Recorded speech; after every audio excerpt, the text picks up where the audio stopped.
estaba de una piscina y el otro de lo que son de un gas ideal comprimido.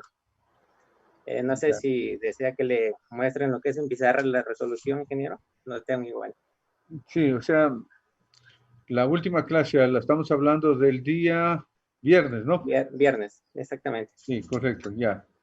Y sí vimos dos ejercicios en el cual nos dejó como tarea de clase. En la una aplicamos lo que son método de tablas que ya la conocemos, y en el siguiente igual solo fue mediante fórmula analítica del folleto que usted nos pasó. Igual solo hay que calcular lo que es la cantidad de trabajo y solo es ingeniero. Ya. ¿Algo más tal vez? Mm, ¿Sobre qué tarea quedó pendiente? sí, bueno, también nos mandó a leer algo sobre la clasificación de las calderas y los controles de lo que son las calderas.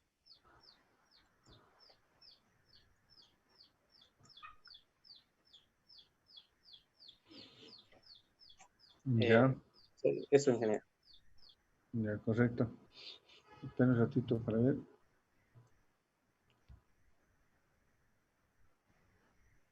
Muy bien. Este, bueno, hoy día les voy a hacer un análisis previo a entrar ya en detalle en los intercambiadores de Ingeniero, calor. disculpe que le interrumpa, tal vez ya tomó lista. Lo que pasa es que está hablando con el ingeniero Carlos Samaniego y recién logró ingresar a clase. Y ahí, No sé si tal vez ya tomó lista. después tenemos lista, sí, al final, Ya. para no interrumpir, ¿no? Puesto que tenemos establecido un horario de... Bien, voy a compartir lo siguiente para entrar en detalle de algo que vamos a ver teóricamente y que tiene que relación con todo el desarrollo de la asignatura, ¿no? Voy a la pizarra, he estado preparando la misma para que cuando ustedes ingresen y les explicando. Bien, tenemos inicialmente la caldera, ¿no? Esto es importante tomar en consideración que esta caldera depende de muchos factores, ¿no? Depende de la presión, o sea, para seleccionar una caldera, de la presión, como también de la capacidad. ¿Cuál es la capacidad? La capacidad en libras por hora de trabajo de la caldera, u otro término que lo vamos a conocer ahora como también BHP.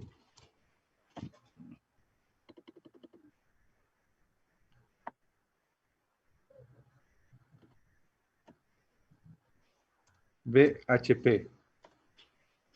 Que llegaría a una confusión posiblemente cuando hablamos de HP, ¿no? Recuerden, un kilovatio es igual a 1.341 HPs, pero aquí difiere totalmente con esta designación que la vamos a ver.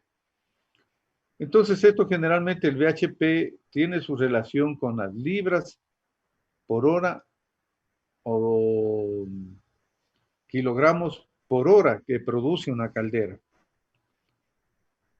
Y que estas están inducidas en estos que aquí le vamos a denominar los intercambiadores de calor.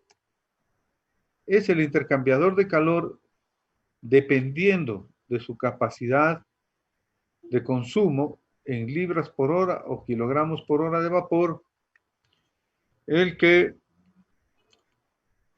nos define cuál es la capacidad. Si sumamos lo que este y otros más equipos consumen, he puesto solo dos, ¿no? Pero en industrias generalmente grandes, estamos hablando hasta 20, 30, de 10 a 30 equipos intercambiadores de calor. En pequeños podemos hablar hasta 2, 3, ¿no? Pero para tener una comprensión de qué es en este caso, una planta de vapor, y que lo estamos utilizando desde el punto de vista térmico, o sea, para utilización industrial. Entonces, cada intercambiador de calor,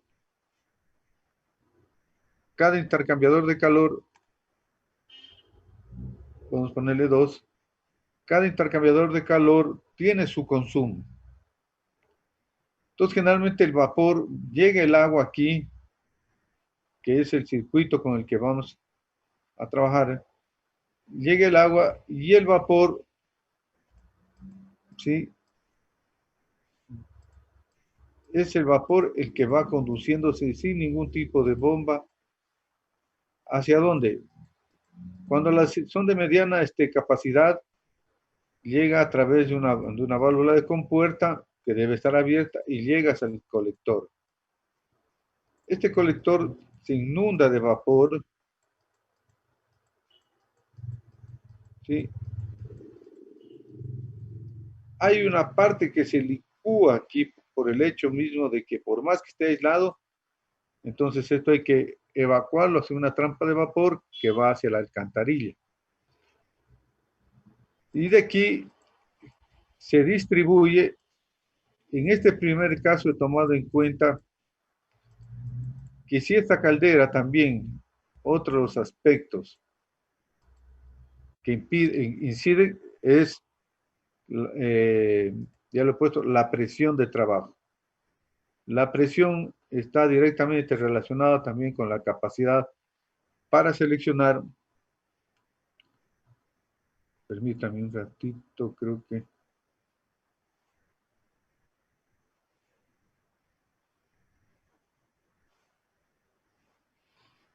Ya. Entonces, partía desde el inicio de que la sustancia de trabajo de este sistema, todo esto es un sistema, es el agua. En este caso particular, porque también hay calderas de aceite térmico, entonces el vapor llega a su presión de ebullición de acuerdo a la presión de trabajo. Recuerden, a mayor presión, mayor temperatura. Si la caldera trabaja a 200 libras de presión, es indudable que el punto de ebullición va a ser mayor, ¿no? Por ejemplo, si trabaja 100 psi, la caldera trabajaría a una temperatura, su temperatura de ebullición va a ser 164. Pero si hablamos de 200, su presión de ebullición va a ser mucho mayor, ¿sí? Entonces, conforme aumenta la presión, aumenta la temperatura de ebullición. Ahora bien, entonces va produciéndose el vapor, llega al colector o manifold y desde aquí se va distribuyendo. Y si es el caso, por ejemplo, que esta caldera hipotéticamente trabajara a 100 psi, pero en este equipo necesitamos 50, ponemos un reductor de presión. Esto de aquí se le conoce como reductor de presión, porque reduce la presión. No estamos trabajando a escala, pero es cierto que cuando se trabaja con gases, este diámetro aumenta, no disminuye, aumenta al reducir la presión. Ya hemos de ver por qué. Parecería ilógico, ¿no? Pero ese es cuando se trabaja con gases así. Entonces llega el vapor y en este equipo, en este intercambiador de calor que ya hemos visto, que puede ser una marmita, que puede ser un tambor en la industria textilera,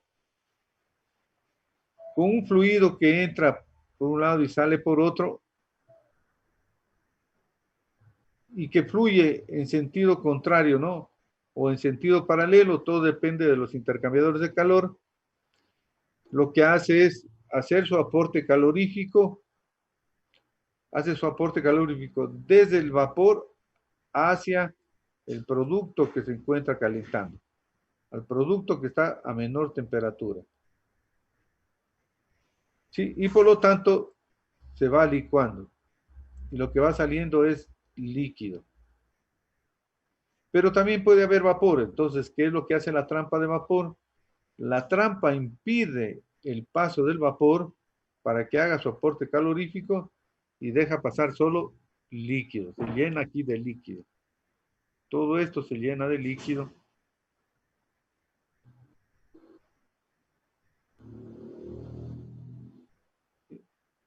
y se lo lleva hacia una tubería de retorno de condensado. Esta es la tubería de retorno de condensado que va hacia un tanque de alimentación. En este caso, mire, en particular, estamos hablando de una reducción de presión. Si hipotéticamente pensamos que esta caldera trabaja 150 psi,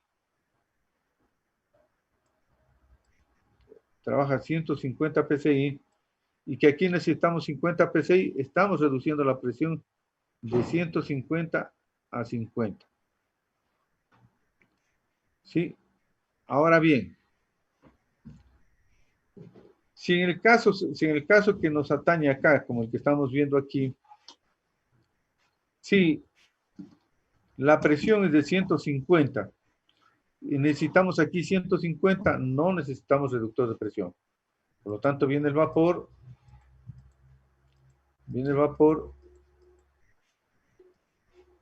hace su intercambio calorífico y comienza a licuarse. Se licúa y por lo tanto lo que pasa solamente es condensado. Y este condensado es el que va hacia la línea de retorno. Si notan que no puede transportarse a través de una sola línea de retorno, porque las presiones son diferentes. Aquí estamos hablando de 50 psi que sale desde el intercambiador de calor y acá 150 psi. Si tuviéramos una sola línea, la línea de 50 psi no llegaría hacia el tanque de alimentación, porque la presión de acá no lo permitiría. Esto tomen en cuenta cuando nos toque seleccionar tuberías para retorno de condensado, ¿sí? Entonces, ¿en qué consiste y en qué es lo que vamos a estar concentrados? Es en determinar todo esto mediante el cálculo. Por ejemplo, primero, en los intercambiadores de calor, determinar cuánto es el caudal másico que se requiere para un proceso específico, o determinar el área de transferencia de calor para un proceso específico, tomando en consideración si los flujos entre el fluido caliente, que es el vapor, y el fluido frío son paralelos o también son en contraflujo. Recuerden, ustedes tienen que haber visto la diferencia media logarítmica. En la diferencia media logarítmica, esto tiene que ver cuando utilizamos esta fórmula.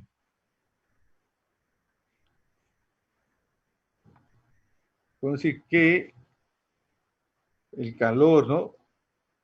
El calor que emite o que absorbe es igual a U por el área de diferencia el área de transferencia de calor por la diferencia media logarítmica. La diferencia media logarítmica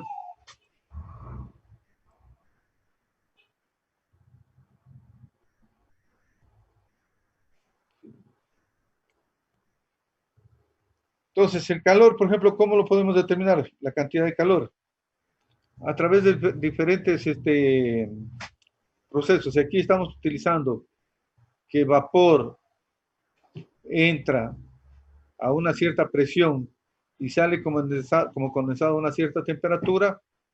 Tenemos el dato del mismo, ¿no? Podemos identificar a través de qué, de que Q es igual en dos sentidos, a la masa de vapor, al caudal másico de vapor, por el calor latente del vapor,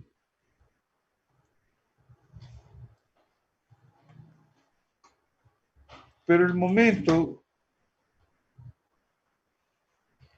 que se licúa, ¿qué estamos tomando en cuenta? Que es esa misma masa, esa masa de vapor,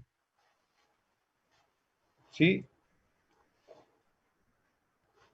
para no equivocarnos, caudal másico por el calor específico, ya es calor sensible, pero lo llamamos calor, masa de vapor porque es la misma masa, pero ya en líquido, por el calor específico y por la diferencia de temperaturas que adopta este vapor el momento que hace su aporte calorífico.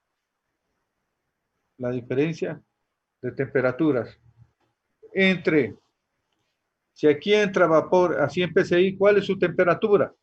164. Pero si aquí ya llega a una temperatura de 80 grados centígrados, esa es la diferencia de temperatura del líquido que corresponde al vapor que se está condensando. Por otro lado, si aquí estamos queriendo calentar agua, por ejemplo, en un hospital, para que esa agua pueda ser utilizada en los diferentes procesos, entonces esta agua de aquí, que le voy a poner, pongámosle Q de vapor, y esta agua, vamos a decir Q, aquella que gana calor, Q de agua, o Q de H2O, pongámosle Q de A. Ya. Este Q de A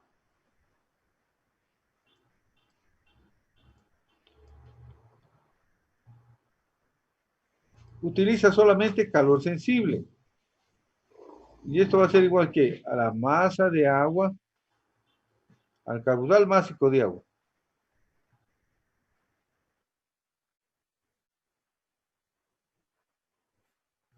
Al caudal másico de agua por el calor específico del agua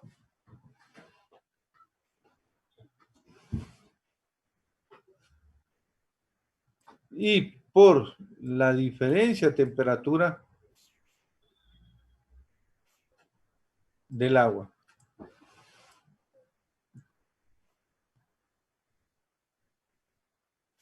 Entonces, si esta agua, imaginémonos hipotéticamente en solo vamos a concentrarnos aquí, ya, que el agua ingresa a 15 grados centígrados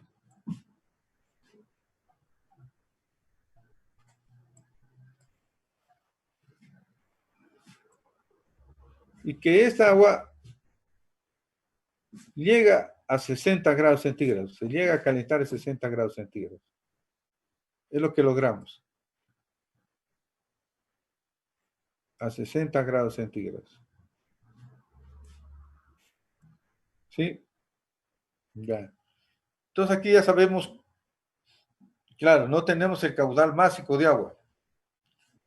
Podría ser encontrar qué caudal másico de agua se requiere si utilizamos vapor de 150, lo reducimos a 50 grados centígrados, a 50 psi. Entonces, muchas de las veces, si sabemos cuál es el vapor que circula por aquí, la masa de vapor, que está en función de este requerimiento, o lo podemos encontrar, está determinado también por la capacidad de la caldera. Entonces, si por ejemplo esa caldera es de 100 HPs,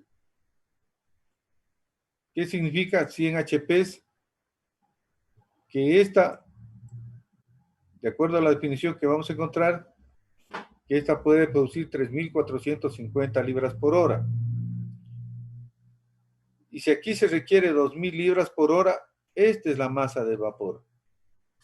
Esta es la masa de vapor por el calor latente del vapor que trabaja a 50 psi, más la masa de vapor, masa de agua, por el calor específico del agua, o la diferencia de temperatura entre este punto y este punto.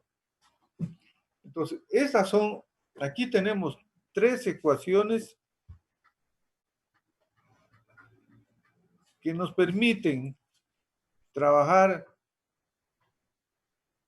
en intercambiadores de calor. Una, indistintamente, dependiendo del proceso.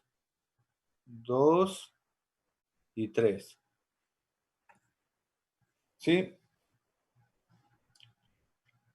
Si yo tengo el caudal másico que circula por aquí, yo ya puedo determinar uno de los aspectos que me pueda, no es que yo me invente, porque en la parte industrial, por obvias razones, se daña este equipo. Y si no tenemos datos de placa, tenemos que calcular o tenemos que construir un equipo similar. ¿Y cuáles son las características que se requiere? Bueno, nosotros podemos determinar si tenemos un caudal másico, un caudalímetro, podemos decir, bueno, aquí ingresaba tantas libras por hora, determinemos el área de transferencia. ¿Cómo la determinamos? El área la podemos, si se deterioró totalmente el intercambiador, podemos conocer cuál es la temperatura, por los registros que se tenga, la temperatura de vapor, la presión de vapor y su temperatura correspondiente, cuál era la temperatura que salía del condensador, del calentador, y qué es lo que calentábamos, qué producto es lo que calentábamos.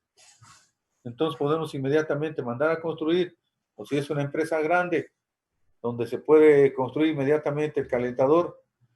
No inmediatamente, no, porque sí demora sus días, puede ser reemplazado este proceso.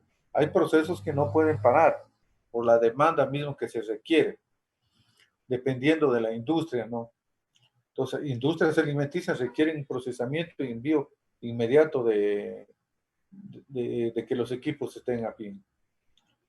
Bien, preguntas total con respecto a esto, si está claro de qué se trata cuando hablamos ya del circuito. Entonces aquí, mire, hablamos de un circuito cerrado, que después vamos a ver que no es tan cerrado porque siempre hay pérdidas. Aquí se condensa y hay que enviar a una trampa de vapor.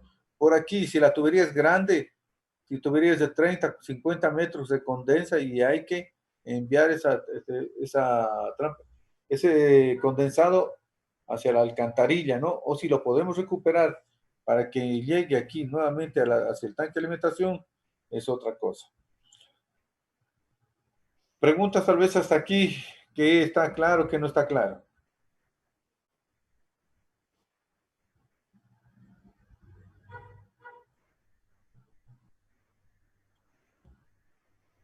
Ingeniero, por ejemplo, una consulta en el tema de las pérdidas.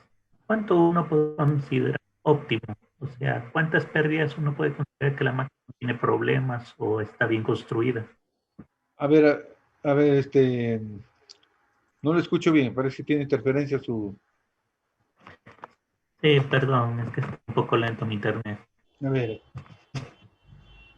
Le preguntaba que generalmente cuántas pérdidas se consideran óptimas. O sea, el sistema trabaja bien sin generar tantas pérdidas.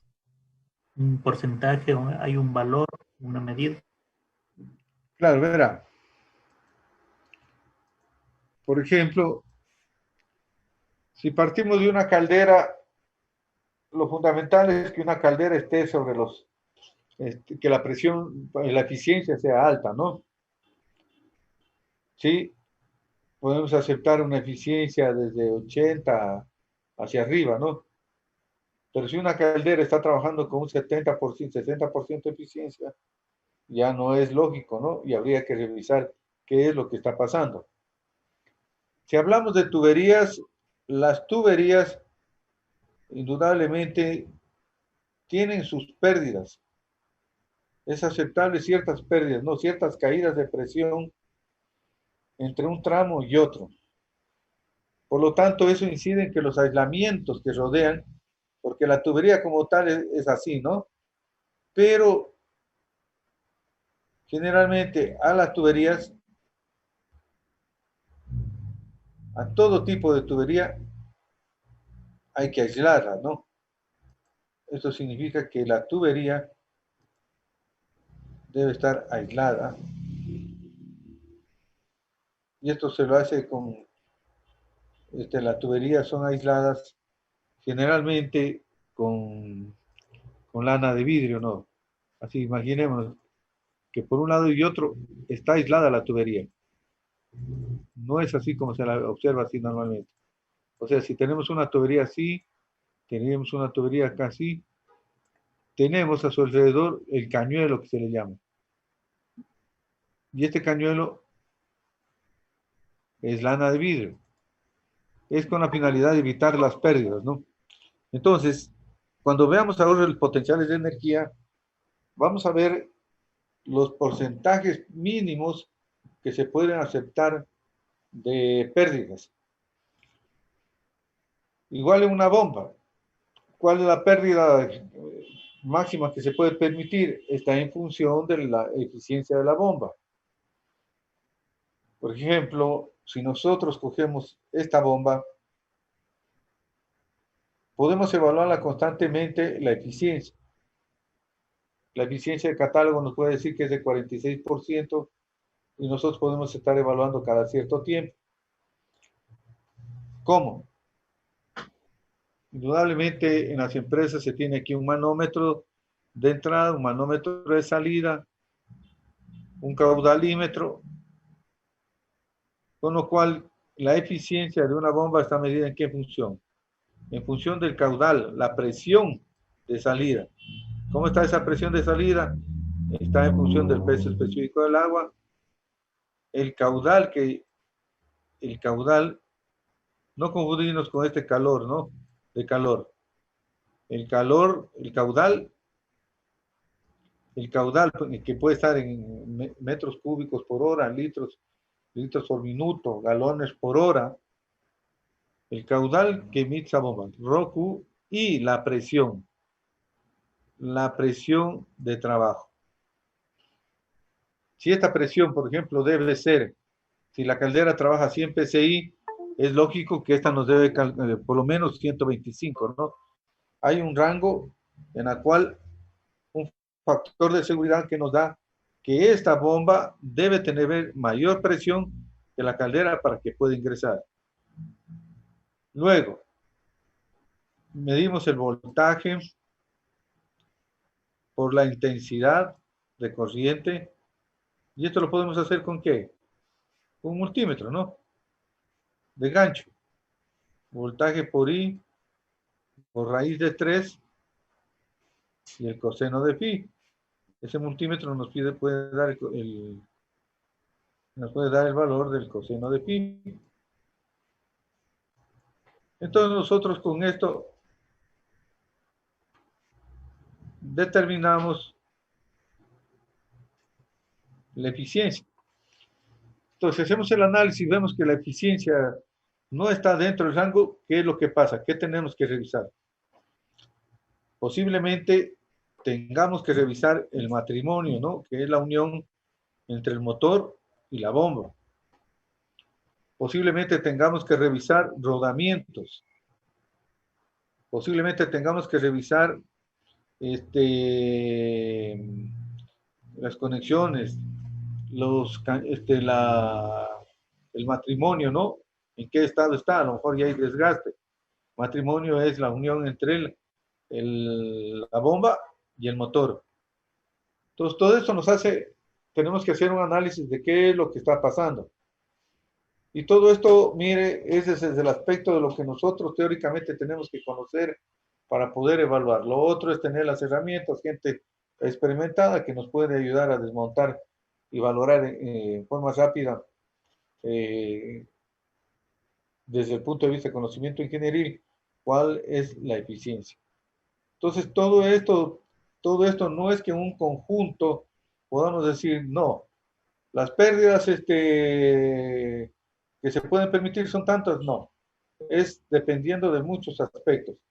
Podemos aceptar pérdidas en tuberías de retorno, pérdidas en tuberías de transporte de vapor, pérdidas en los intercambiadores de calor, porque al final todo esto incide en el consumo de energía de una caldera y todo esto está sintetizado en lo que posteriormente veremos ahorros potenciales de energía. Ahí está contemplado cuáles son los porcentajes de pérdidas permisibles en todo un sistema. No sé si con eso aclaro la pregunta. Solo para una idea, déjeme ver si Mejor. tengo aquí a la mano. Déjeme ver si tengo aquí ahorros potenciales de energía.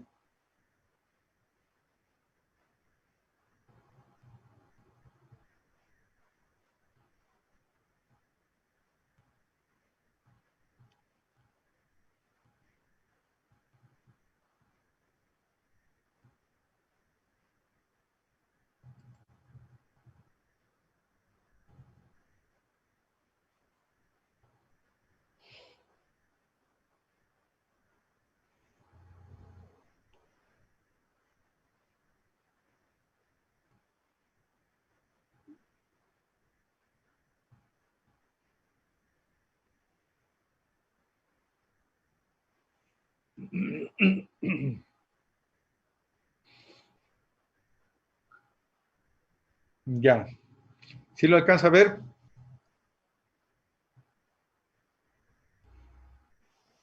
Ahorro potencial de energía en el vapor. ¿Sí le revisa? No, seguimos todavía en el pizarrón.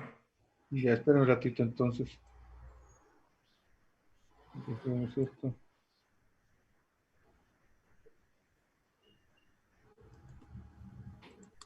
Ya, ahí.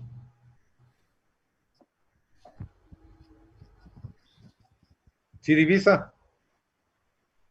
Ahí sí se ve, ingeniero. Ya, muy bien. Entonces, mire, los ahorros potenciales totales que se pueden obtener y que eso representa dinero, estamos hablando de un 30-40%. ¿Dónde? En las calderas de un 15 a 20%, indudablemente en la eficiencia de la caldera. Eso vamos a ver nosotros posteriormente, cómo determinar la eficiencia de una caldera. En equipo de recuperación de calor de 2 a 4%. En monitoreo y control de emisiones 2%. En tratamiento de agua del 10 al 12%. Mire, después veremos qué importante que es el tratamiento de agua, porque el agua, por ejemplo, para el caso de Loja, es un agua con bastante mineral, pero que es nociva para equipos como las calderas, porque tiene muchos minerales. Entonces el agua debe ser debidamente tratada. Y uno de los grandes problemas por ahorro, generalmente las empresas no lo hacen y en poco tiempo están con los equipos corroídos. El control de alimentación también está del 3 al 0.5%. Otro porcentaje considerable está del 15 al 20% en la distribución de vapor y retorno condensado. ¿Dónde está esto? En fugas de vapor y trampas del 3 al 5%, retorno de condensado, qué importante que es, del 10 al 15%, y el aislamiento de tuberías del 5 al 10%. Todo esto nos da, si sumamos 15 y 15, del 30, 20 y 20, del 30 al 40%, esos potenciales de energía, esos potenciales que podrían significar mucho dinero en ahorro de combustible. Grandes cantidades de dinero que incluso con la tasa interna de retorno puede ser que unos 5 o 6 años, por ejemplo, signifique si una tubería, si las tuberías están mal aisladas, solamente con ahorro de energía uno justifica el cambio de la tubería de vapor en toda la instalación. El cambio de la tubería y el aislamiento de vapor. Entonces, más o menos para que se tenga una idea de cuán importante son en una industria, en una empresa, la eficiencia energética desde el punto de vista de ahorros potenciales, ¿no? Entonces, regresamos a esto. Regresamos a esto y planteo un ejercicio para que ustedes vayan cogiendo hábito. Les dejo las fórmulas y planteo el ejercicio para ver cómo ustedes, desde su punto de vista, lo entienden, ¿no? Permíteme un ratito dejar de grabar, porque si no se hace muy pesado.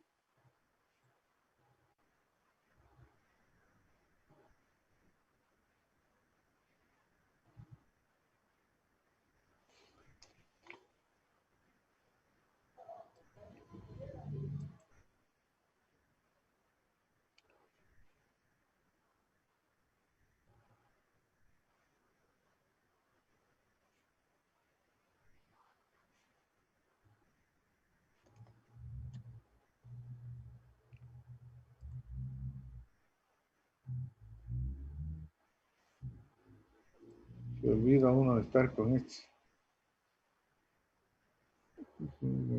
¿Cómo?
Y creo que me olvidé de registrar la entrada. Espera un ratito para ver.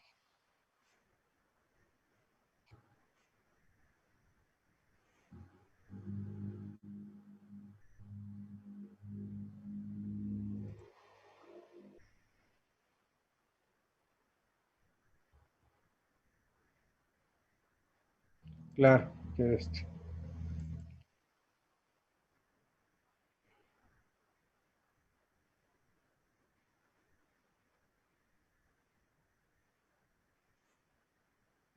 O sea, por estar preparando la clase me he olvidado de registrar el ingreso. Ay, qué pendejadas. Bueno, está grabado, está la... Ya. Bien, entonces planteemos el ejercicio.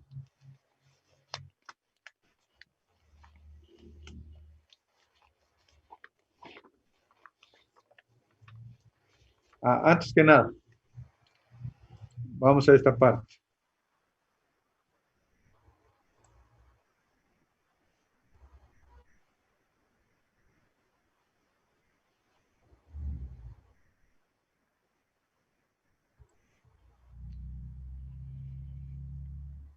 Cuando habíamos hablado de calderas, recuerden, ya habíamos hablado de todos estos temas, conceptos termodinámicos, qué es vaporización, qué es evaporización, qué es ebullición, qué es condensación, ¿sí?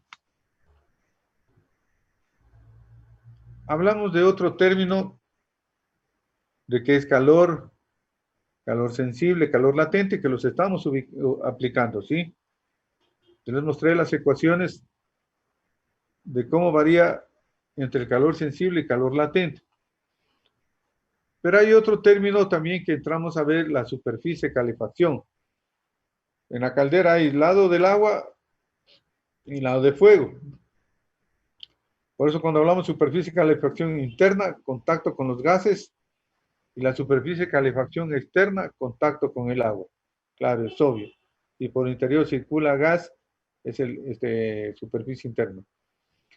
Y entramos a utilizar un término que es importante que ustedes lo anoten, el VHP, que les había hablado en antes.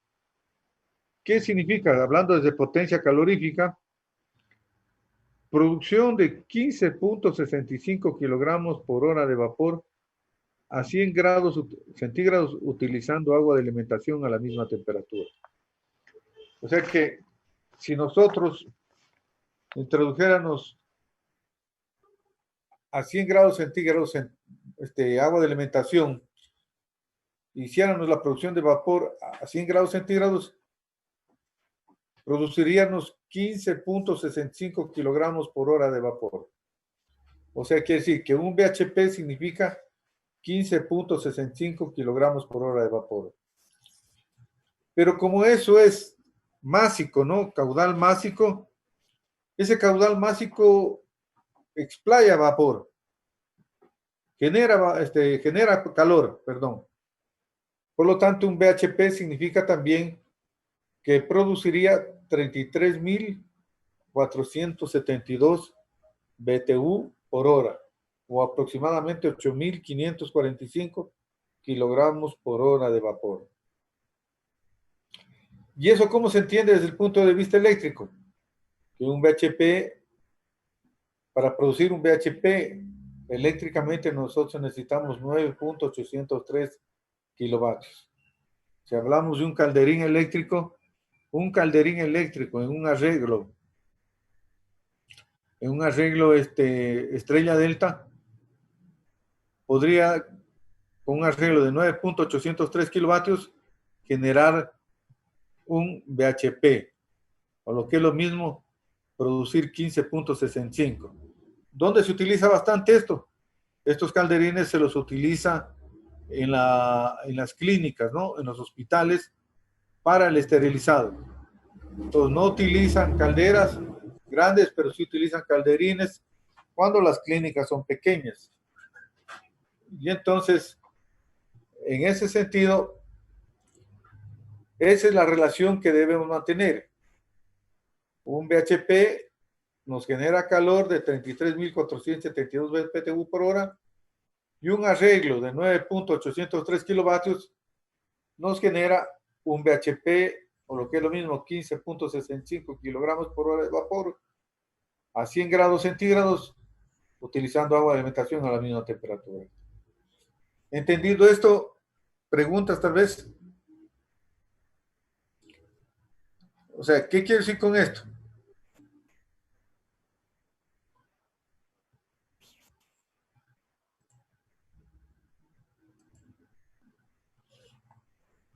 Que si aquí nosotros tenemos una caldera de 100 BHPs, esta caldera por 15.65 o 34.5 libras por hora, a ver, por 15.65, Diana, ¿cuánto nos representa en kilogramos por hora que generaría esa caldera? Perdón, ingeniero, ¿puedes repetir la pregunta?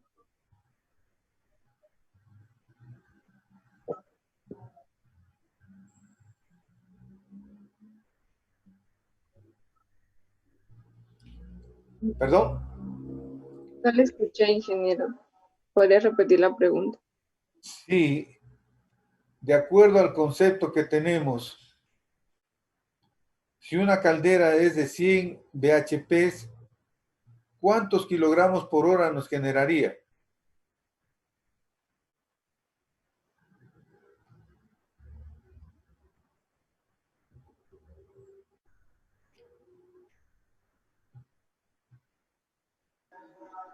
$1.565 kilogramos por hora. 1.565 kilogramos por hora de vapor, o lo que es lo mismo, 3.450 libras por hora de vapor. ¿Sí? Esta caldera generaría para ser utilizado aquí y para ser utilizado acá. ¿Sí? Por eso que las calderas hay que dimensionarlas de acuerdo al requerimiento o a la proyección que pueda tener a futuro. Sí, esa es la realidad de las cosas. Por lo tanto, si yo quisiera saber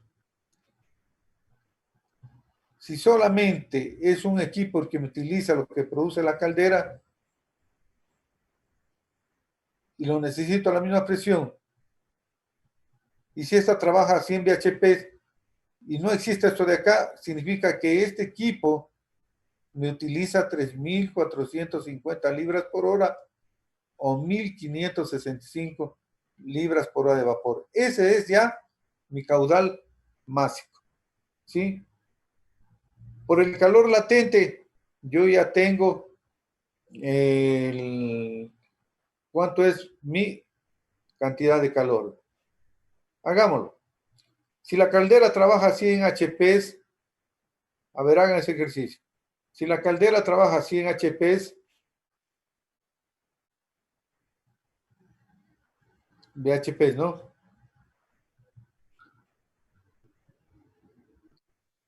bhp y 100 libras de presión, ¿cuánto es el calor que genera?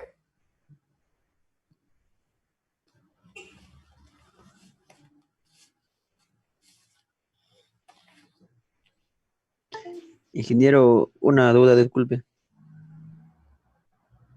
Ya, La equivalencia de un BHP es igual a 9.803 kilovatios o 9.803. no, un bhp es 9.803 kilovatios, un bhp. Ya, gracias, ingeniero.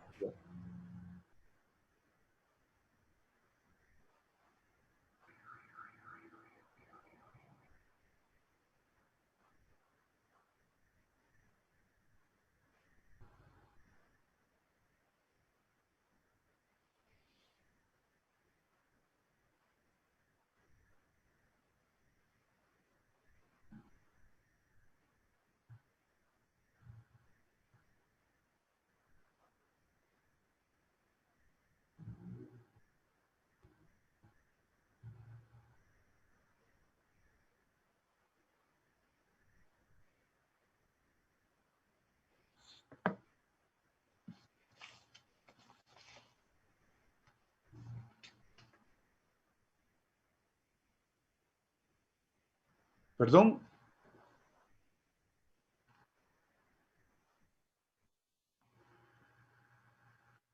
las libras de presión.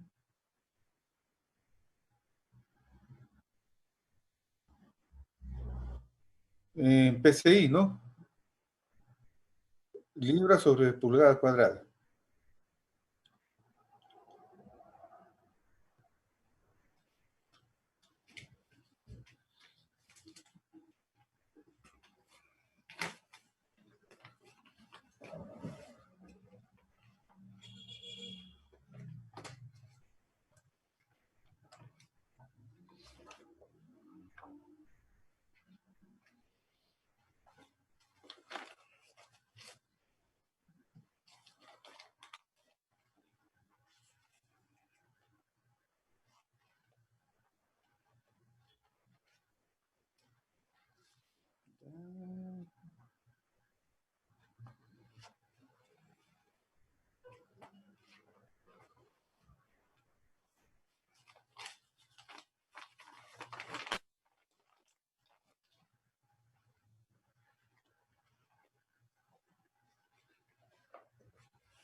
¿Ya encontraron?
¿Qué fue, César? Espérame ponerle un ratito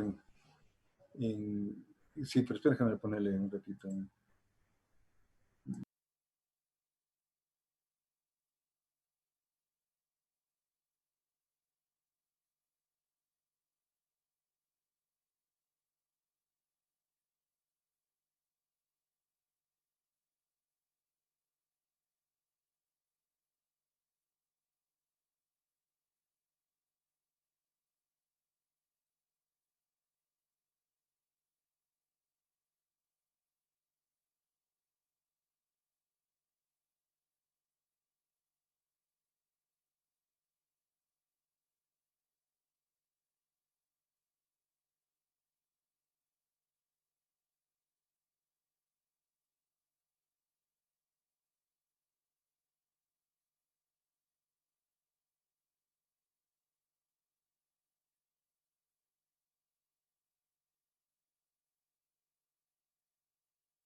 A ver, Caraguay, ¿cuánto le salió?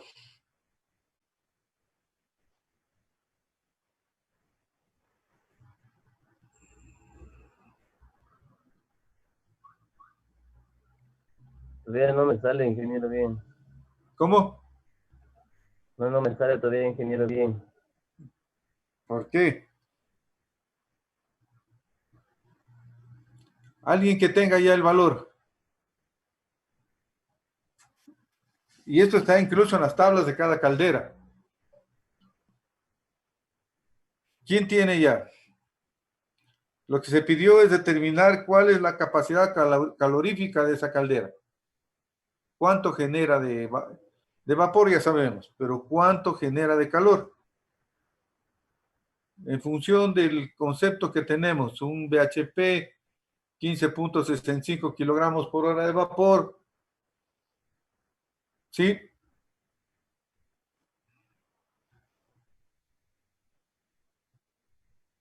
No, mire, eso es lo peor es cuando vamos, ya tiene la respuesta, no, ¿qué tengo yo? Yo estoy seguro de que he hecho bien. Eso todavía estamos como lo de la escuela. Si usted construye un puente, ¿a quién le pregunta, oiga, que si está bien construido?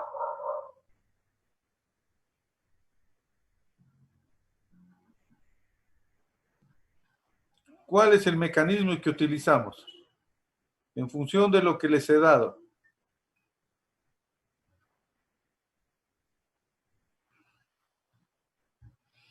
A ver, alguien quien me diga cuánto es las kilocalorías por hora.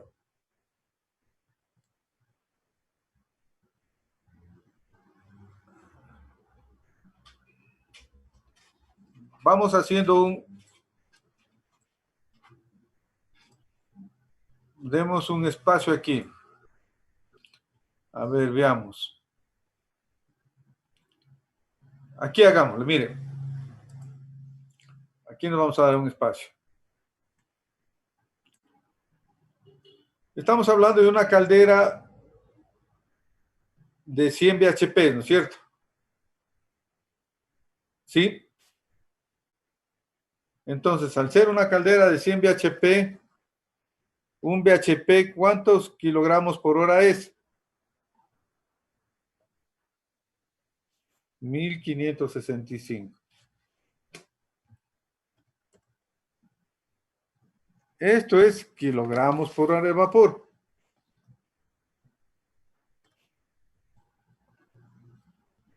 Si esto lo multiplicamos, el caudal másico, recuerden, esto, M de vapor por calor latente del vapor.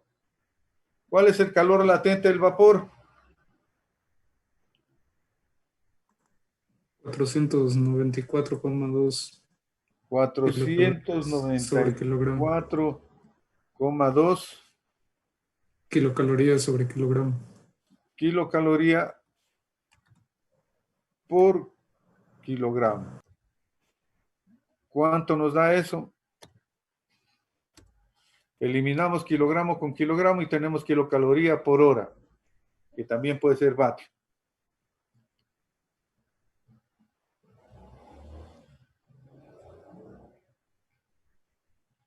¿Cuánto nos da eso? 214,82. ¿Cuánto? 214,82. A ver, revisemos.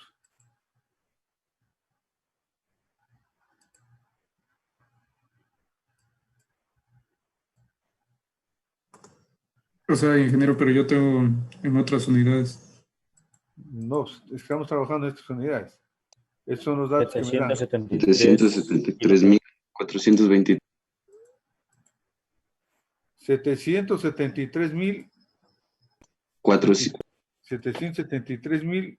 423. 423 kilocalorías Por hora. por hora. Eso es lo que nos genera. Es lo que nos genera la caldera. ¿Sí? Es lo que bota. Ese es el calor que nos arroja en la tubería. ¿Estamos de acuerdo?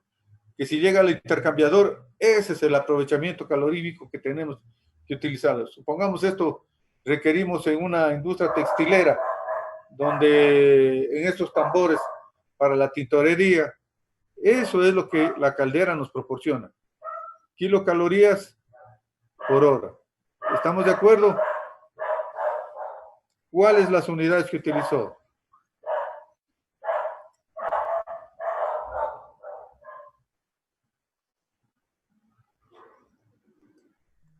Yo lo calculé en kilovatios. En kilovatios. ¿Cuánto le sale en kilovatios? 898,84. 898,84. A ver, tomando en consideración la relación, ¿no es cierto? Sí, exactamente, de kilocalorías y... Casi 900. A ver, vamos a ver. Tenemos esto. ¿Qué tenemos que hacer aquí entonces?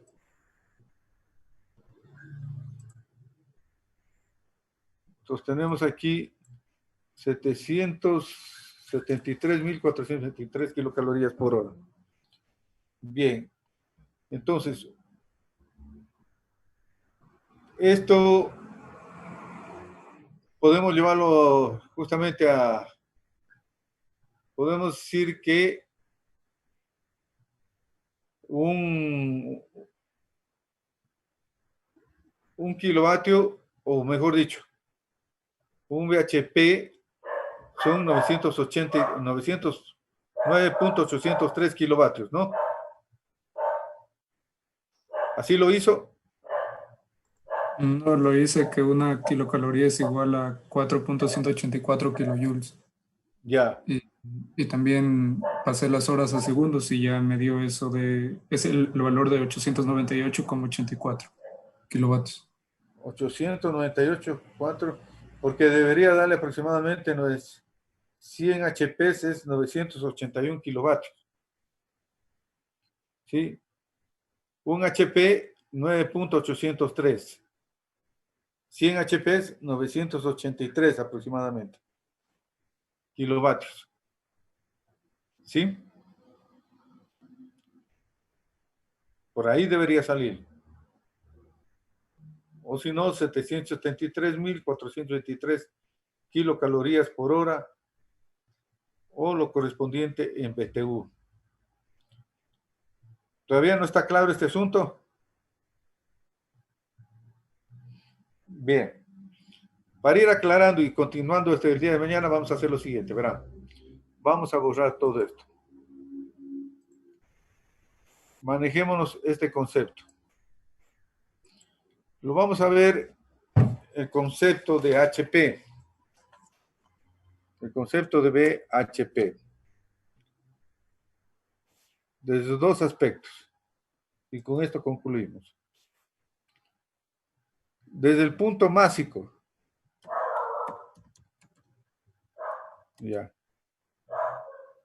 Un BHP es igual a 15.65 kilogramos por hora. O también, eso representa 33.472 BTU por hora. O lo que es lo mismo, 8.000, a ver cuánto sale, 8.435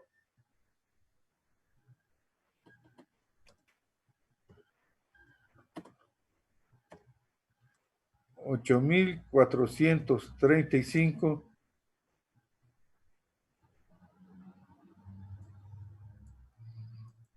kilocalorías por hora. ¿Sí? Desde el punto de vista másico, ¿no?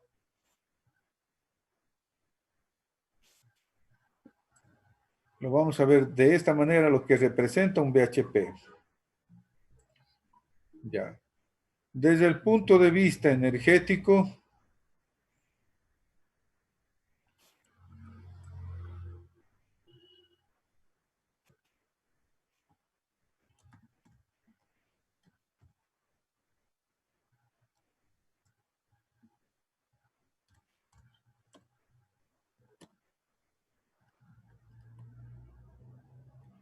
estoy mal. Esta parte de aquí no va.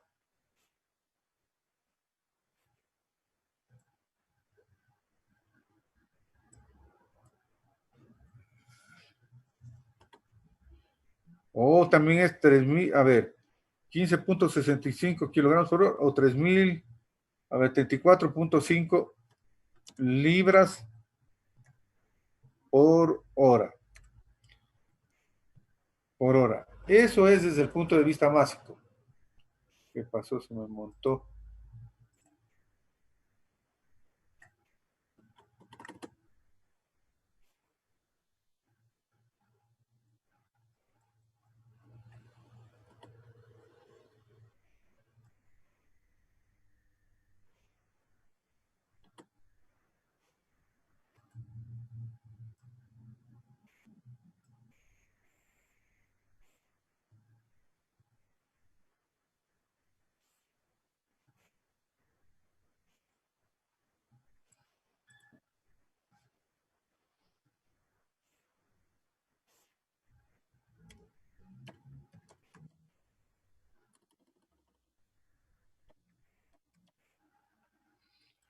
Entonces, desde el punto de vista másico, un BHP significa 15.65 kilogramos por hora de vapor, o también es igual a 34.5 libras por hora de vapor. ¿Ya? A su vez,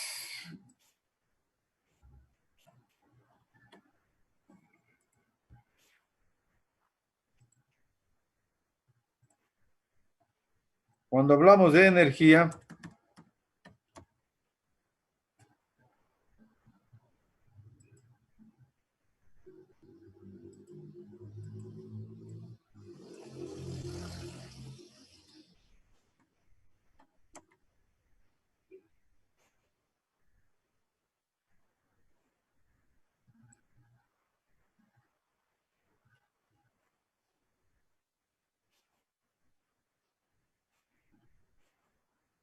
entonces decimos que un BHP es igual a 33.472 BTU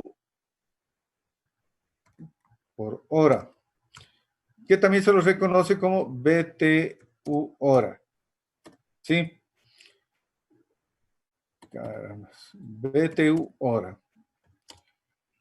O lo mismo es igual a 8.435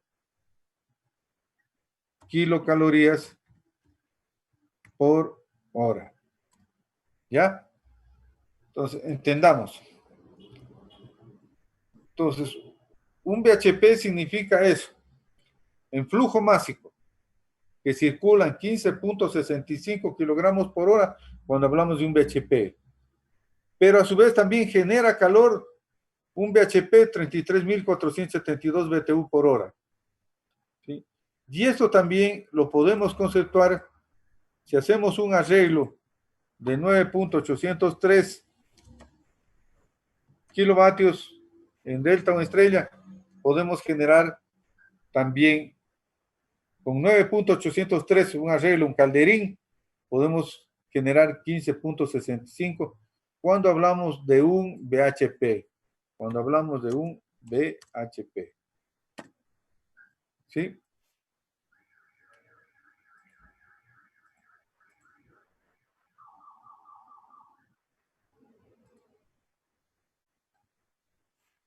Entonces, cuando hablamos de un BHP, estamos diciendo esto. ¿Qué significa el BHP? B, boiler, de caldera. En inglés, ¿no? Boiler. Si ustedes buscan en inglés, boiler es caldera. Entonces, estos HP, quiere decir HP a la caldera. Es importante diferenciar porque un kilovatio son 1.341 HPs. ¿Sí? Un kilovatio son 1.341 HPs. Eso es cuando hablamos de fuerza, de trabajo. Pero cuando hablamos de calor, en cambio, un BHP es 33.472 BTU por hora o 9.803 kilovatios. No se confundan. Entonces, a partir de esto vamos a seguir el día viernes para que puedan ir calificando bien en la resolución de ejercicios, determinar el coeficiente A, que es lo que nos interesa, ¿no? Lo que debemos utilizar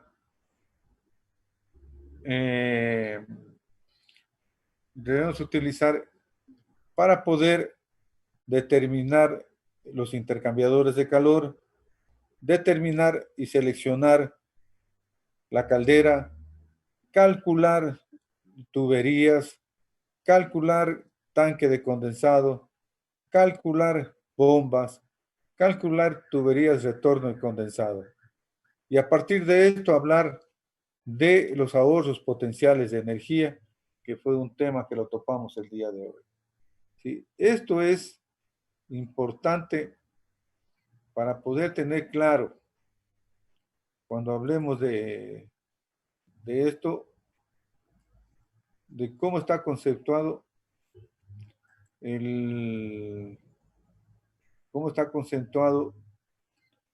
la parte que corresponde a vapor. ¿Sí? Como se pueden dar cuenta, es una situación que nos diferencia porque estamos hablando de máquinas térmicas, ¿no? Entonces, bajo ese concepto es importante tener claro qué es lo uno y qué es lo otro. Por eso yo les hablo de kilovatio, pero cuando hablamos de eso, estamos tomando en consideración estos conceptos que son necesarios saberlos. ¿Estamos de acuerdo? ¿Sí? Entonces, revisen los documentos que ustedes tienen para que vayan diferenciando entre uno y otro, ¿no? ¿Qué dudas tienen con respecto a esto? Porque esto es lo necesario que requerimos para poder manejar adecuadamente estos conceptos termodinámicos, ¿no? Recuerden que lo que ustedes ya vieron, balance de energía, balance de masa, eso es ecuación de la energía, es parte termodinámica. Nosotros ahora estamos introduciendo lo que ya corresponde a vapor. ¿De acuerdo? Bien. Yo les había dicho el día de hoy, los invitaba a una conferencia, es a las 7 de la noche. Esta conferencia tiene la finalidad de que vayan abriendo los espacios ustedes sobre los campos de acción, pero conociendo la realidad.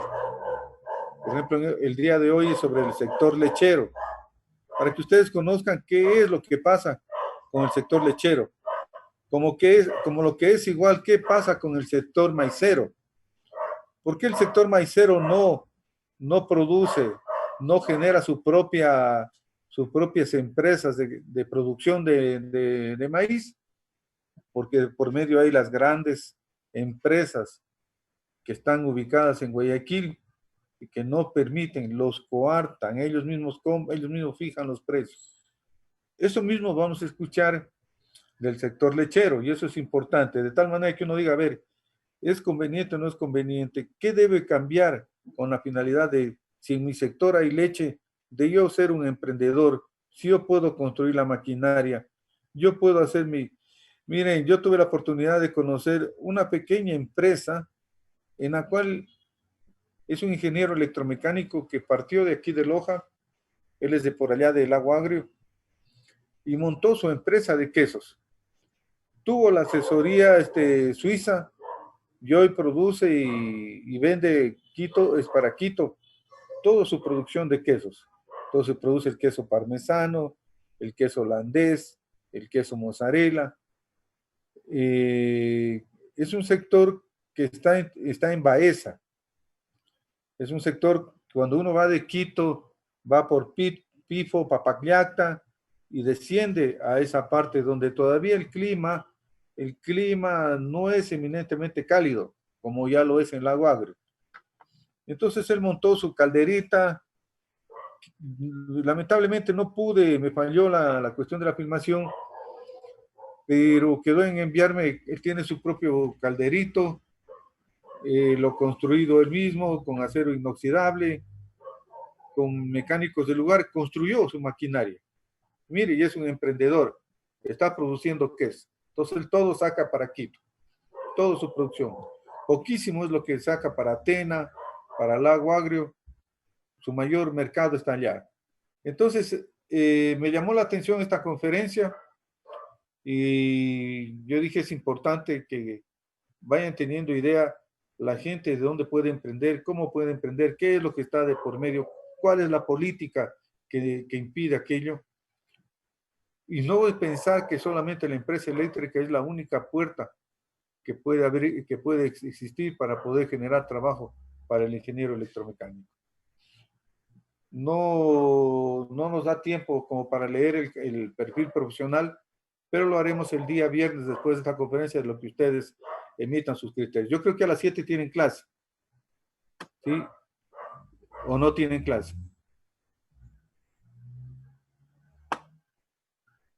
¿Tienen clase? A las 8, ingeniero, tenemos clase. Bueno, pueden estar de 7 a 8 y a las 8. Ustedes tienen el link, ¿no? Se los pasé al grupo. En el grupo estaba, ingeniero. Sí, en el grupo está el Zoom y todo. Bueno, nosotros con los del ciclo 10 vamos a estar ahí. Los invito entonces para que más o menos vayan teniendo un criterio sobre la situación con la cual se maneja esto. ¿De acuerdo? Bueno, nos vemos entonces hoy en la noche. Muchas gracias. Disculpe la lista. Un ratito, si me esperan, por favor.